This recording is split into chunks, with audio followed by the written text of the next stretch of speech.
ఎందుకు ఈ పాదయాత్ర? ఎవరి కోసం ఈ పాదయాత్ర? మీకోసం, జనం కోసం, జనహితం కోసం. రేవంత్ రెడ్డి గారు ముఖ్యమంత్రిగా, రేవంత్ రెడ్డి గారు ఆనాడు పిసిసి అధ్యక్షుడిగా, నేను వర్కింగ్ ప్రెసిడెంట్గా ఇక్కడికన్నా కొద్ది ముందు మీటింగ్ చేశాం. కరెక్ట్ 3 నెలలు ఎన్నికలకు ముందు. ఆ రోజు చెప్పాను, నేను ఇక్కడ ఉన్న శాసనసభ్యుని పారదోలుతాం, ఈ సీటు కైవసం చేసుకుంటామనే మాట చెప్పాను. గొప్ప నాయకుడు చెప్పుకునే ఎర్రబెల్లి దయాకర్ రావును ఓడగొడతామని చెప్పా. ఇద్దరిని ఓడించాం.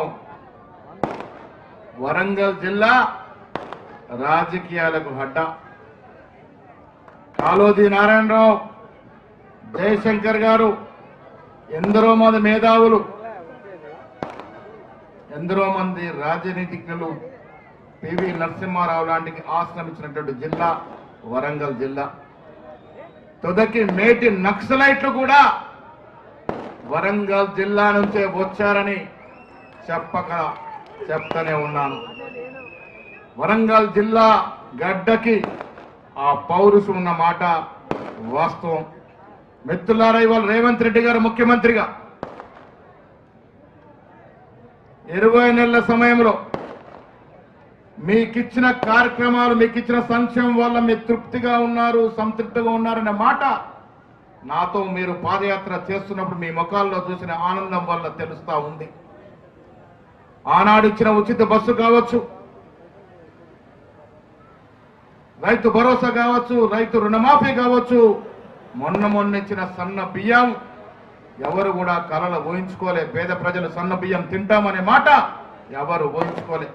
రేవంత్ రెడ్డి గారు, ఉత్తమ్ కుమార్ రెడ్డి గారు ప్రసాదం మీకు పెట్టినారు. ఇందిరమ్మ ఇల్లు నేను చొప్పదంలో ఒక గృహాన్ని ప్రవేశం చేసి ప్రారంభం చేస్తే భాగ్యలక్ష్మి అనే మహిళ కళ్ళలో ఆనందం చూస్తే పేదవాడికి జీవిత కళకు ఇల్లు, అలాంటి ఇళ్ళని ఇవాళ కాంగ్రెస్ ప్రభుత్వం రాష్ట్రంలో ఇస్తా ఉంది.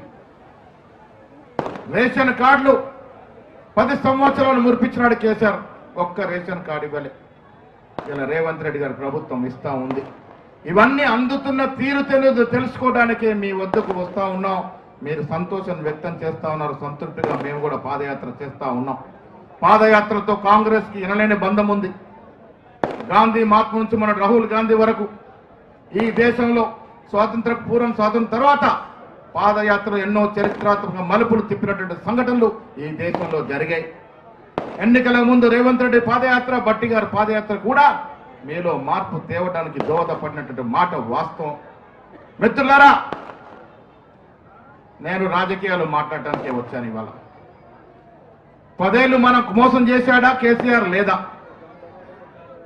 అడుగడుగున మోసం చేశాడు కదా, అందుకే ఇంటికి పోయినాడు, ఫామ్ హౌస్ లో కూర్చున్నాడు. ఇవాళ దోచుకున్న సొమ్ము బయటకు తీయమంటే సుప్రీంకోర్టుకి వెళ్ళి రక్షించమని వేడుకుంటా ఉన్నాడు. కాళేశ్వరంలో 1,20,000 కోట్లు పెట్టి గోదావరి నదిలో పోసి మన డబ్బులు వృధా చేసినటువంటి సందర్భం నిజమా కాదా? అందుకే బోన్లో నిలబెడితే రేవంత్ రెడ్డి గారి ప్రభుత్వం సుప్రీంకోర్టుని ఆశ్రయించినటువంటి సందర్భం. మిత్రులారా, టీఆర్ఎస్ పని అయిపోయింది. రాష్ట్రంలో అన్నా చెల్లెల మధ్య ఆస్తి తగాదా నడుస్తూ ఉంది. అది ఇప్పుడప్పుడే తెగదు, మళ్ళా ఎన్నికల నాటి కూడా తెగది కాబట్టి వారు రాజకీయంగా ఉండరు అనే మాట చెప్తా ఉన్నాను.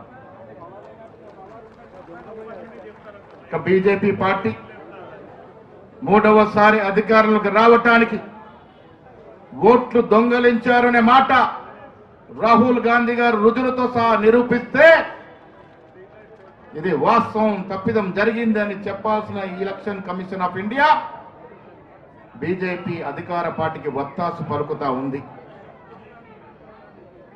అసలు తప్పే జరగలేని చెప్తా ఉంది. ఒక్క ఇంట్లో 49 ఓట్లు ఉండొచ్చునా, ఒక సింగిల్ బెడ్రూమ్ ఇంట్లో. బాంబేలో అలాంటి సంఘటన జరిగింది. నిన్న కరీంనగర్లో మా అధ్యక్షుడు చూపించినాడు, ఒక టిన్ షేక్ ఇంట్లో 40 ఓట్లు ఉన్నాయి. అందుకే మిత్రులారా, నిన్న చేసిన ఆరోపణ నేను కట్టుబడి ఉన్నాను, మళ్ళీ చెప్తా ఉన్నాను. తెలంగాణ రాష్ట్రంలో గెలిచిన 8 మంది ఎంపీల ఎన్నిక పట్ల మాకు తీవ్రమైన అనుమానాలు ఉన్నాయి.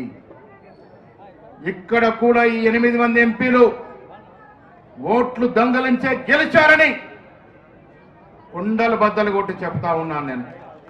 కారణం ఓట్లు దొంగలించే సంస్కృతి, అధికార దహం, ఎప్పటికీ అధికారులు ఉండాలని తహతలాడుతున్న మోడీ, అమిత్ షా చేసిన పన్నాగం వల్లే మహారాష్ట్రలో కానీ కర్ణాటకలో కానీ ఓట్ల దొంగలింపు జరిగింది.